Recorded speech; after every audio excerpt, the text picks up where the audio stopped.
From the Homestead Studios in Santa Clarita, California, it's just the Tip-Sters with Melissa Morgan. And it's time for the first Murdertizer of 2019 with hors d'oeuvres featuring cage-free deviled eggs, only slightly processed cheese in the cheese ball, and updates to ongoing cases and general Tip-Ster tidbits. Yummy. Remember, if you've got a tip for Melissa, call the Tip-Ster hotline at 832-TIPSTER. That's 832-847-7837. Or send an email to jttipsters@gmail.com. You just might hear your tip on the podcast. And now here's your host, your foxy font of felonious foul play, Melissa Morgan. More cowbell?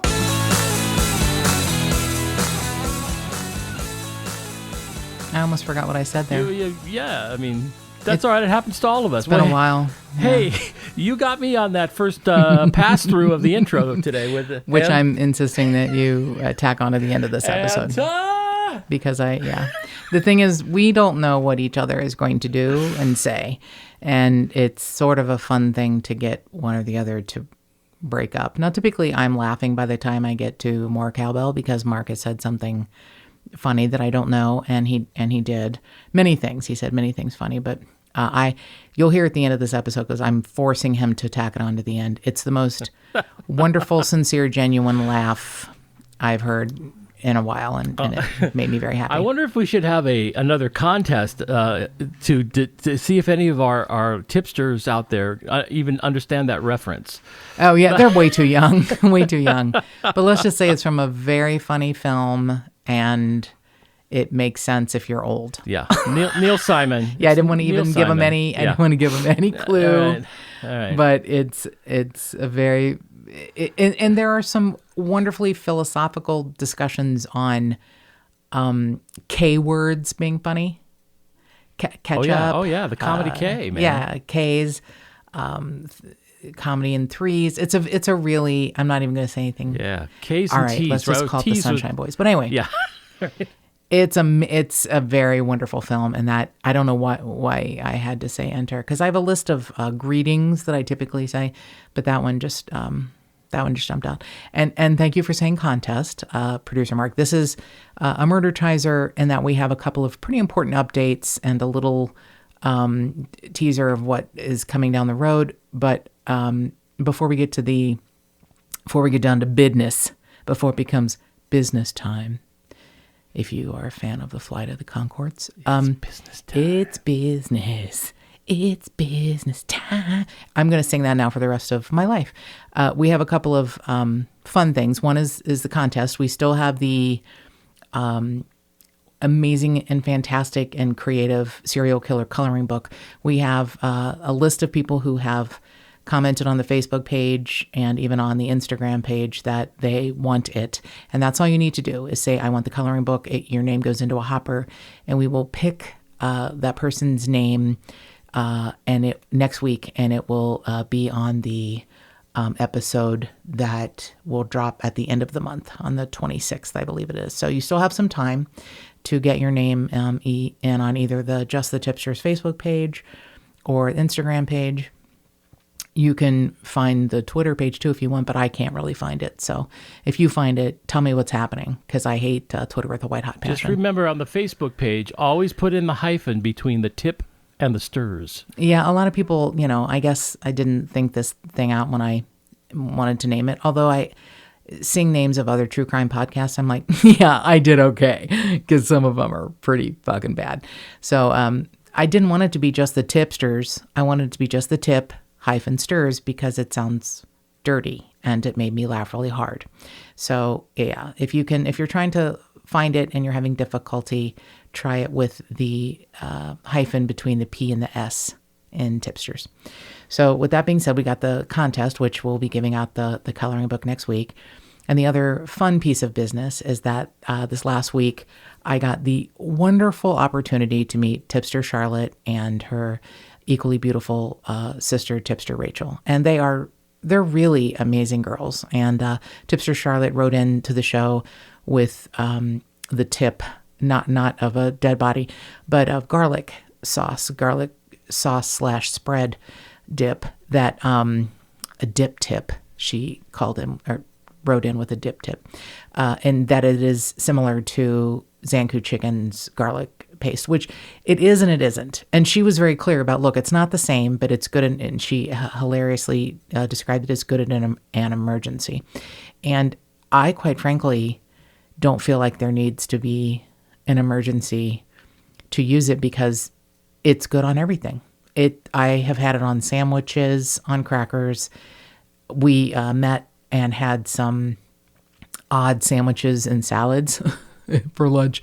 And of course, Tip-Ster Charlotte, being prepared, had an open container of the dip. The Trader Joe's garlic dip. The Trader Joe's garlic dip in a bag. And she had a new unopened container for me, which I have eaten half of. And it was wonderful. But the dip, it is a great tip, a dip tip, because it's good shit, and it can go on a lot of stuff. And here's the really good part. I don't smell it on Melissa after she eats it, like the Zankou chicken garlic He taste. allows me to stay in the house and not sleep outside. It's a really good thing. You've almost saved our marriage, Tip-Ster Charlotte. You don't even know. But what I wanted to say is that I'm an only child, and Mark is the oldest of 7. And I am fascinated by siblings. And, every relationship between two people is an island unto itself. I don't care if they're lovers, family members, friends. You never really know what goes on between two people, except that those two people know. And you can think you know, and you can surmise all you want. But the only people that know what goes on between those two people are those two people.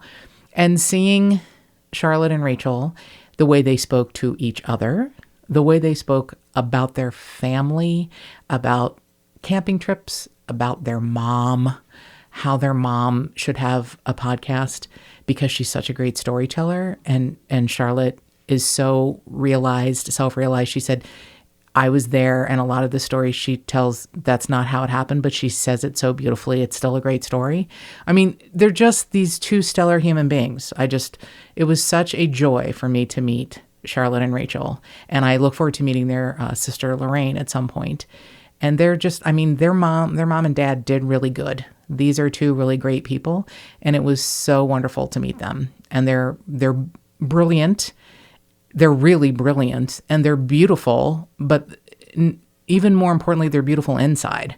They're beautiful inside and outside. So they're two wonderful people, and they don't listen to you, they listen to me. So nanny poo poo. I'm just kidding. They might listen to you too. I don't know who you are, but it was a real joy. You never know when you're going to meet, people who love true crime and podcasts, what they're going to be like. And I have just had the best experiences. There's not one Travis Bickle in the group. They're all really great people. So that was the fun part. So on to the announcement parts. Lots going on. So if you have listened to this podcast, there are 2 episodes dedicated to William Cierzan, who's really one of the impetuses of me. Impeti? I was wondering. Yeah. I don't know. Is it an armada of impetuses? Or I don't know. It's a many, good question. How many impetuses? Impeti? Yeah. One of the reasons I started this podcast was William Cierzan, who went missing January 26th of 2017 from my area. And it just doesn't happen often. It just doesn't happen often in Santa Clarita. It's, probably 275,000 people. It's not big. And it's, it's a bedroom community, and it's just, there's the same shit you have everywhere, but it's not a lot of people go missing and there's blood trails. It's just not like that. So, and the way he went missing and the how and the why that we probably know is just my nightmare to come home and find my beloved missing. So if producer Mark ever goes missing, whether he gone girls himself or somebody takes him out, wherever you can hear my voice, you're going to hear my voice without the aid of amplification, because you'll hear me screaming and crying. So I know that's not going to happen, but I'm just letting you know that Linda Cierzan is a strong, amazing soul, and she is standing up under what would level me. It would truly level me. And she is She's a spectacular creature, and I am in awe of her strength. So that being said, in December of 2018, some remains were found in a dry river creek bed, a wash that is here in the Santa Clarita area. And it was a skull and a lower mandible, I believe on December 6th. And then about 4 days later, around December 10th, some more bones were found about 100 feet from where the skull and mandible were found. So they were determined to be male, and a male between their 50s and 60s. Will, when he went missing 2 years ago, was 58, and there was also a homeless man who had not checked in, Mr. Harmon, who had not been seen since June of 2018. Now, the bones are probably older than if it were Mr. Harmon, and may have been timed around the time that Will went missing, but it was very slow going in getting the information, and yours truly doesn't like slow. I might be the most impatient person you know. I would imagine producer Mark can attest to that. I can. In fact, this really is what we can call our first Just the Tip-Sters exclusive because of your hard work. Because of my impatience and my inability to give up. Well, yes, but it does warrant this.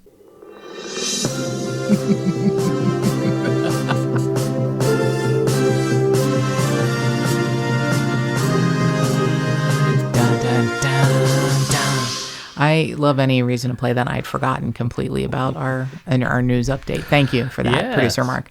So I am very impatient.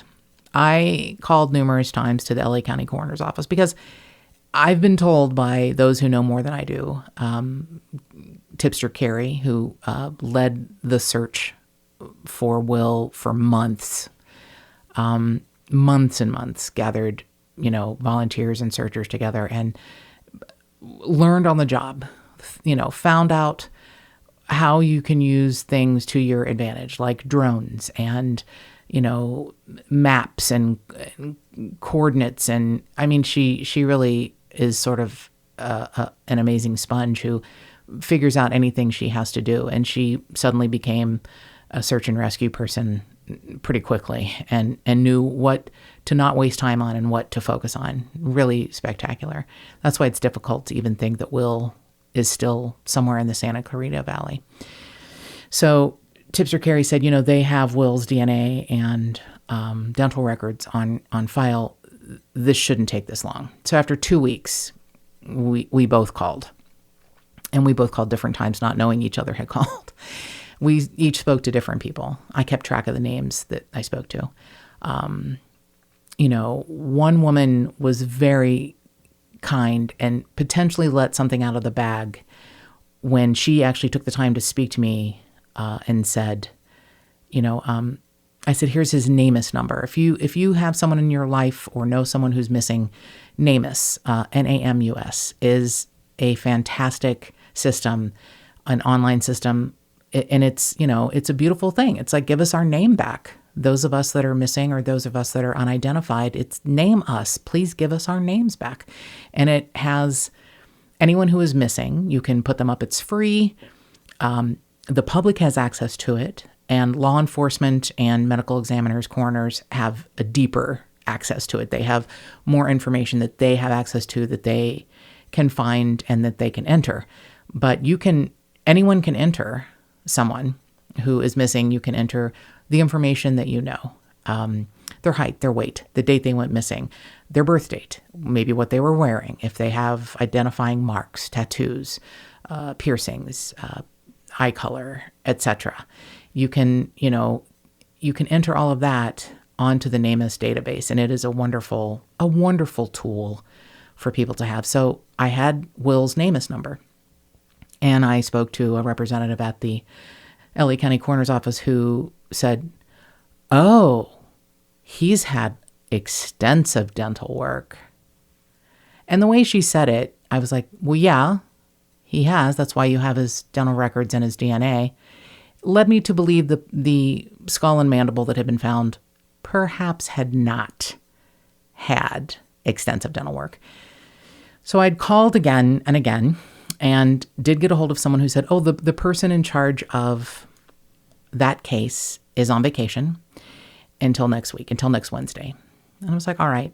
So I actually even waited a week after that. So the following Wednesday, I called him, and I'm going to say his name because he is a spectacular human. His name is David Machin, and he is in charge of specific cases with the LA County Coroner's Office. And if you are looking for someone who's missing in the LA County area, I hope he's in charge of the case of the person you're looking for, because he is a stellar guy. So he apologized for being on vacation. And he said, I got your message. And I said, you're allowed to go on vacation. I bet if there's any office in the universe that needs a break, it would be yours. And he laughed. He had a great sense of humor. And I said, look, a previous person I spoke to kind of made it sound like the remains that were found did not have a lot of dental work. And that maybe, look, I'm not saying you have to tell me who it is. You may not know. All I'm asking is that you tell me it's not Will. If it is not Will Cierzan, just tell me that. And he was so kind. He was like, I got it. I understand. I gotcha. He was amazing. We hung up. He said, let me investigate this and I'll call you back. In under 2 minutes, he called back and said, I found where it went to the state lab. So now when it goes to the state lab, I just want you to know it takes a lot longer. It can take months. I'm like, okay, well, it's been 2 months now. It has been 2 months since those remains are found. And I would just like to know it's not Will, or there's a chance, or something, just anything. And he said, I understand. And we hung up, and he said, I when I get any information, I'll call you. Within 3 minutes, he called back and said, I just want you to know I found out it's not a match. And I burst into tears. And Mr. Machin was as kind and professional and compassionate as anyone could ever ask for. He said, I understand, and I'm so sorry. And I understand. I mean, he just was there and listened to me and let me cry. And I thanked him profusely, and he said, it's my job. And, please feel free to check back anytime you want. He was so open and kind and compassionate and funny. When he called me back the first time, within 2 minutes, it says on my phone, LA County Coroner. So I answered the phone and I said, I told you never to call me here. And he laughed, for 15 seconds. And then, he's just a great guy. And he's the kind of guy you want working at your local coroner's office, because he is even-handed and compassionate and will give you the information. And when he says he'll call you back, he does. You can't ask for anything better than that. So that was a double-edged sword, and that we don't know where Will is, but we know that's not Will.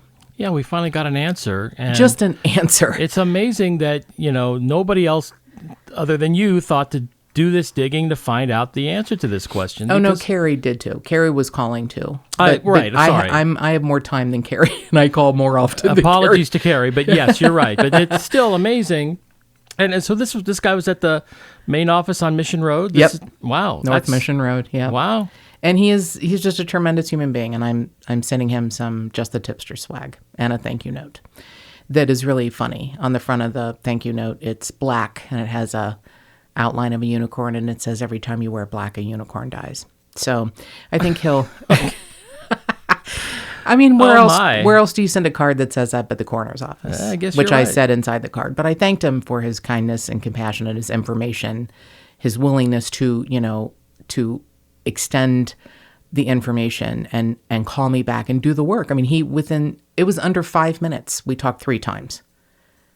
In under 5 minutes. We talked the original conversation, which was, he listened. I could hear him clicking on a computer. He was entering things. He was, and then he said, I'll let me investigate and I'll call you back. He called me back 2 minutes later. And then, when I was like, okay, well, as long as it's at the state lab, so it's going to take a while. All right. 3 minutes later, I found out it's not a match to Will Cierzan. I mean, he could have it's not a match. I'll call her when I have time. Yeah, he called me right then. He didn't have to do that. No, he didn't. That's what's really incredible. That's what I'm saying. I had such a great experience with him.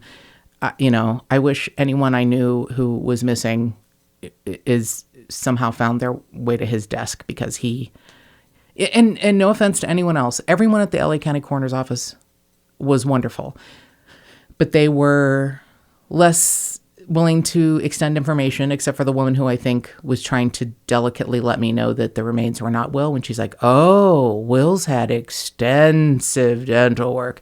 It just sounded to me like what was found, the remains that were found weren't, would probably not match, because it did not have a lot of dental work. So with that also being said, the other person who's been missing from this area, the homeless gentleman, Mr. Harmon, it's not him either. He passed away just recently. He was in a hospital under a John Doe name in Riverside County, California, which is, quite a bit of ways from here.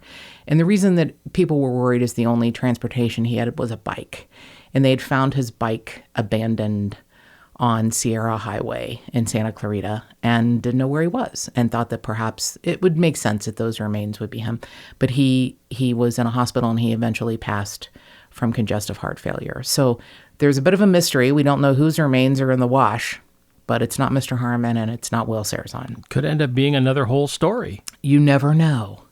The wash is a place where apparently homeless people like to congregate. I don't get it, but I guess if you're homeless, it's as good a place as any. I don't understand, but who knows who it could be. I don't know that there's a lot of suspicion. I'm not sure that there's enough information, found that it could potentially be a murder victim. It could just be a homeless person who passed away, and their remains were there for a while. So you're right. That's another mystery.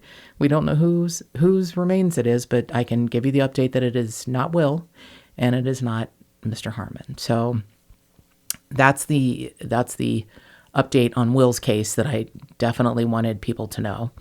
And a little teaser, we have an interview coming up with a pretty fantastic guy, Dr. Dan Crane, and he is a biology professor at Wright State University in Dayton, Ohio, and he's one of the world's foremost DNA experts, and he's a really sweet man, and I had emailed him because I fell in love with him on an episode of 48 Hours, and was like, this guy, he's very quiet, and, obviously very learned and studious. Yeah, is studious. The word that comes to mind. It's a great word. That's a great studious, but he's also not pompous, and he lays information out in a way that, even, legit retards like myself can understand. And he seems like a really special, sweet man. He has testified as an expert witness in more than 100 criminal trials in which DNA was, presented. He's the president of the Forensic Bioinformatics, which is a testing facility that works with hundreds of cases around the world every year since 2002. He reviews testing for criminal cases. In 2013, he was the keynote speaker at the annual, I have to say, this sounds like something I'd want to go to so much, the annual Writers Police Academy in Jamestown, North Carolina. So that's where he was discussing DNA testing, and it's mystery writers from around the world flock to this academy to come up with story plots that, are accurate and authentic. It's a really cool... Oh, wow. We got to get you to go to that one year. I would love that, but I'm not a mystery writer. I would just love to go because it sounds... I bet you they would allow any... I bet you there's a fee. As long as right? there's a fee and you're willing to pay... Right. It's really sounds like a lot of fun. It says it, features talks from all sorts of experts from all over the world of law enforcement, like Marsha Clark was the 2012 keynote speaker. But it's a place where writers can get like an up-close view of how, law enforcement works, their techniques, their practices, and they can get insider knowledge, of how, to sound credible when you're writing a mystery that's involving law enforcement techniques and DNA. It was pretty fascinating. So he took a long time to email me back, and not really that long in the real world, but a couple of weeks. Most people are a little faster than that. And he apologized profusely with a return email and said, "I am so sorry. Wright State, the professors of Wright State have been on strike for the last few weeks. I'm just now getting back to the thousands of emails on my work computer that I was not allowed to access. And I would love to help you in any way I can." I mean, so he's actually in California today, yesterday and today. He is testifying on a case in Northern California. And I was like, oh, if only I could just fly up there and talk to you. But he's, he will be on at a future date when we can work out a schedule. But he is a terrific guy. I can tell already. I'm just already madly in love with him. So that's a teaser coming up. And the last part of the Murdertizer is an update on the Thomas Brown case. And it's a two-parter in that Philip Klein Investigations, has released 2 press releases within a week of each other. One is a public statement and one is a press release. And they have a different tone. Each one has a different tone. That's why I'm going to read them both to you. As I said in the podcast episode about Thomas Brown's case, Philip Klein is a controversial figure. He's probably what you want in a private investigator. He's a bust down the door, kick your ass kind of guy, and he has, those sorts of tactics can win you enemies as well as friends because you get the job done and you piss people off. And he has made no friends in the law enforcement world of Canadian Texas and the Hemphill County Sheriff's Department. He's not made a lot of friends because he's basically called them out and told them what fuck ups they are. So I love a case that has a lot of detail. It's the devil is in the details and God is in the details and everything else is in the details. The details are what makes it interesting to me. The fact that someone takes someone else's life also is of interest because I just don't know how that happens. Another person does that.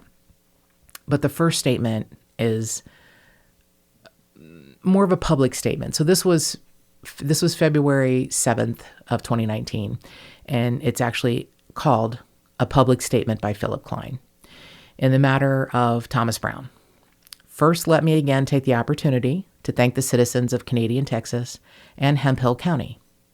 As we have said publicly, we cannot thank you for the outpouring of support for our team and the family. We can't thank you enough. And from the beginning, we have said that this case will be solvable, and it is solvable, and it will be solved. Second, we can comment on what many are calling part 2 of the investigation. We've had the opportunity to visit with the family of Thomas Brown, and as of today, we have not been engaged in part 2 as the family is making some decisions, and we will let you know the future of this case when it happens. A huge thank you again for your email, social media posts, and most of all, your phone calls to our office asking what's next. Until we're told what's next, we're still accepting tips and information. And we understand the trust factor, and we want you, the public, to have a portal to sending the information. Now, I'm stopping here to tell you that trust factor is in quotes, meaning he is intimating that the public is uncomfortable with calling tips into the law enforcement agencies working on the case because allegedly the law enforcement agencies working on the case could have some involvement. So if you have tips for Philip Klein Investigations, you can call him at 409-729-8798, and they will work the tips. Mr. Klein goes on to say, lastly, the Facebook site regarding this case will be changing. It has been a portal to those of you following this case in Hemphill County, and regardless of our involvement in the future, we want you to know that tips, conversations, and information given to the investigators were key to solving the location of Tom. The investigators and the Texas Rangers, the Attorney General Office investigators is what he means, and the Texas Rangers are working hard in this case. He's also leaving out the Canadian Texas Police as well as Hemphill County Sheriff. The other investigators are working hard in this case, and they should be embraced by the community. We've said from the beginning that they would bring a wealth of investigative direction to this case, and they did. Hemphill County and the city of Canadian Texas will be ever changed by this incident. From leadership in law enforcement to leadership in your county, how you live, and your safety factor in your community. We, the investigators on this case from Philip Klein Investigations, want you to know that evil is everywhere. We see it, and we deal with it every day of the week, both inside and outside the government, in the legal community, and in public. We urge you not to give up on the good and politically purge the bad. We have faith in the good and get rid of the bad. And in the memory of Thomas Brown, embrace what we have just said. Make it your calling, make it your cause, make it your goal. We will keep you updated on our role in the future, and we pray for all of you in Hemphill County and to again honor the memory of Thomas Brown. It's been an honor to meet all of you and be a part of this solution, not the problem. Never ever forget the missing and their families. Now that was February 7th. So here's the press release from February 12th of 2019. Directly from, this is not the first one was a public statement. This is a press release from Klein Investigations and Consulting. In the matter of Thomas Brown. Today, Klein Investigative Consulting Texas has been retained for what many are calling Phase 2 in the death of Thomas Brown from Canadian Texas. We announced today, after visiting with the family and coming up with investigative goals, Klein Investigative Consulting will be undertaking Tom's case a second time with full concentration toward finding the reason and the person behind Tom's death. As we have said from the beginning of this case is a solvable one, and our team is dedicated to finding out the truth and prosecution of the person or persons involved. Today, we have assigned 5 investigators from around the United States with the one goal of solving this case. Further, to keep you, the public, informed to the extent we can regarding this case. We fully understand the fear and anger many of you have in Hemphill County, Texas. We again tell you that the Attorney General of the state of Texas investigators are working very hard in obtaining evidence and painting the picture of what happened. We ask all of you to have faith in them, and on the civil side, faith in us. As we have thanked the local media and we have thanked you, the citizens of Hemphill County, we look forward to being part of the solution and not the problem. Philip Klein has been charged with being the lead investigator once again, and Carolyn Gear is assigned as the case manager. If you have a tip or you hear something, if you know something, and you're uncomfortable reporting information to any other investigators, you can contact us at 409-729-8798. All of us working together, being the government investigators, any other investigators, and the public, keeping your ears open and reporting what you hear, we will solve this case. And one last message to those involved. We are coming for you. Your time is up. Make it end now. And that sentence, I wish were attached to every missing persons case. And if you know something, say something. And more cowbell. And if you know something about any case, anywhere, call us 832-TIPSTER, 832-847-7837, or send an email to jttipsters@gmail.com.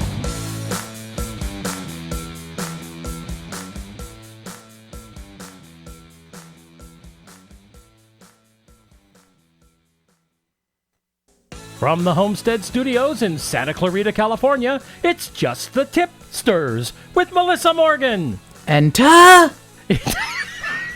shit. Okay, you got me.